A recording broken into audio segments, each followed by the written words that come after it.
इस प्रॉब्लम में a body of mass, मतलब एक मास दिया हुआ है, मास कितना दिया है 8 kg मास दिया हुआ है।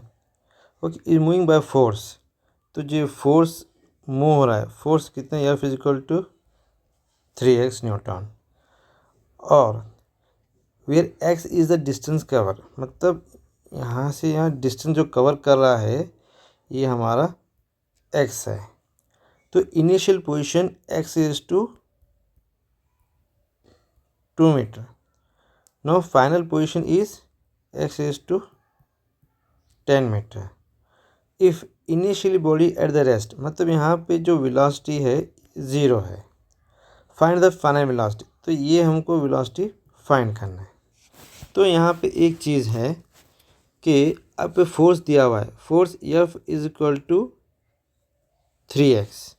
इसका मीनिंग क्या हुआ, x आने के बाद it is a variable force, मतलब एवरी डिस्टेंस, मतलब एग्जांपल हर मीटर पे फोर्स अलग अलग है। जैसे कि अभी मैं 1 metre, x is to 1 metre, 1 metre पे फोर्स कितना है 3 इंटू 1 करो तो फोर्स कितना आया 3 1 ज़ा 3, तो 3 न्यूटन, मतलब 1 मीटर पे फोर्स कितना है 3 न्यूटन। वैसे ही F इज इक्वल टू, अब 2 मीटर पे कितना है 3 इंटू 2 करो तो F इज इक्वल टू 3 2 ज़ा 6 न्यूटन। 1 मीटर पे 3 न्यूटन, 2 मीटर पे 6 न्यूटन। तो वैसे ही F is equal to 3 into 3, तो F is equal to 9 newton. तो इस तरह से हमारा एवरी मीटर पे, हर एक मीटर पे हमारा फोर्स अलग अलग, तो वेरिएबल फोर्स बोलते हैं। जब कोई भी वेरिएबल फोर्स होता है तो हम लोग उसे इंटीग्रेशन करते हैं, तो इंटीग्रेशन के हम लोग कैलकुलेट करना पड़ेगा। तो यहाँ पे अभी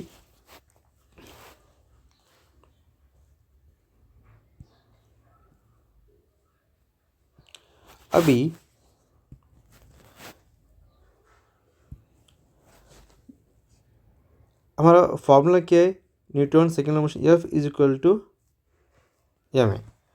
तो F is equal to m a कितना है हमारा dv बाय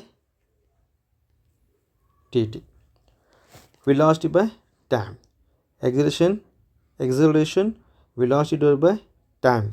तो यहाँ पे F इज इक्वल टू, अभी हमको यहाँ पे वेलोसिटी और डिस्टेंस का चेंजेस रिलेशंस का काम हो रहा है, तो हमको यहाँ पे क्या करना पड़ेगा dv बाय dt, तो इंटू dx बाय dx लेना पड़ेगा। समझो कि यहाँ पे वेलोसिटी और टाइम की बात होती है, हमें dt बाय dt लेना पड़ता है। तो यहाँ पे वेलोसिटी पोजीशन की बात हो रही है तो dx बाय dx, तो मैं क्या करता हूँ इसको चेंज करता हूँ, F is equal to m dv by dt, और ये क्या होगा dt जाके फिर ये दोनों को रिप्लेस कर देता हूँ, मतलब इसको dx इधर लेके आऊँगा, इसको dt को उधर लेके जाऊँगा, तो F is equal to m dv by dx, ये क्या होगा वेलोसिटी। अभी यहाँ पे F दिया हुआ है, कितना दिया है F 3F,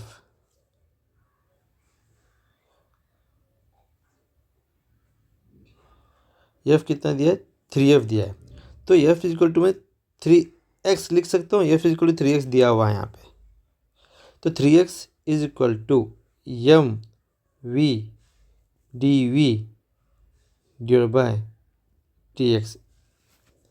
now d x shift to the numerator, मतलब इसको वहाँ पे शिफ्ट करता हूँ, जैसे कि 3x d x is equal to m v d v, इतना आएगा। तो अभी विल डू द इंटीग्रेशन, अब हम इसको इंटीग्रेशन करेंगे। ये क्या है x, मतलब ये पोजीशन कहाँ से कहाँ 0 टू 2 टू 10।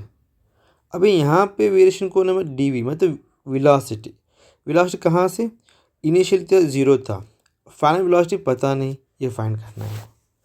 तो now will do the integration. तो अभी मैं इसको इंटीग्रेशन करूँगा, कैसे 3 integration 2 to 10 x dx is equal to integration of m बाहर जाएगा, मास कांस्टेंट रहेगा, ये 0 टू v dv। तो नेक्स्ट स्टेप विल डू। तो अभी हमको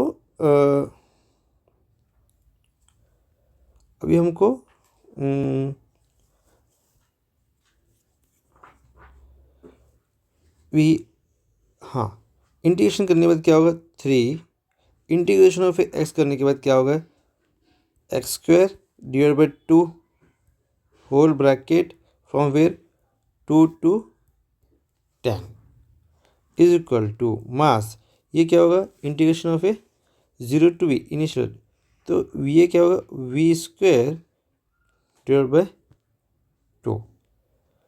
तो integration 0 to v। Now put the value. तो अभी क्या करना है, जस्ट 3 10 10 इज अपर, क्या 10 है हमारा, 10 है या 2 है, फिर 10 को सब्स्टिट्यूट करो x की वैल्यू पे, कितना होगा, 3 bracket 10 10 100 whole divide by 2 minus 2 2 4 4 divide by 2, this is completed. ये क्या होगा, m bracket v square divide by 2 minus 0। तो अभी next we have to substitute 2 1 250 2 1 2 2 तो कितना हुआ, 3 bracket 50 minus 2 is equal to m v square divide by 2। तो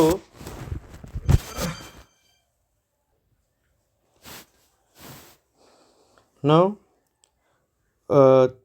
3 minus 50 minus 2 whole divided by 8 is how much, 8 kg, 8 v square divided by 2, 2 1 2 4 now next 3 50 minus to 48 is equal to 4 v square।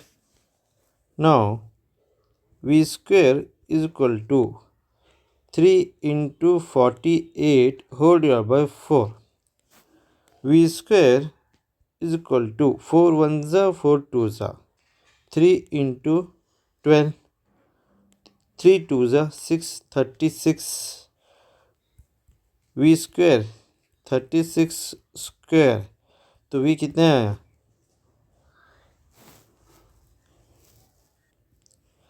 तो square of 36 is 6 metre पर second. This our final velocity of this object complete. This is your final answer.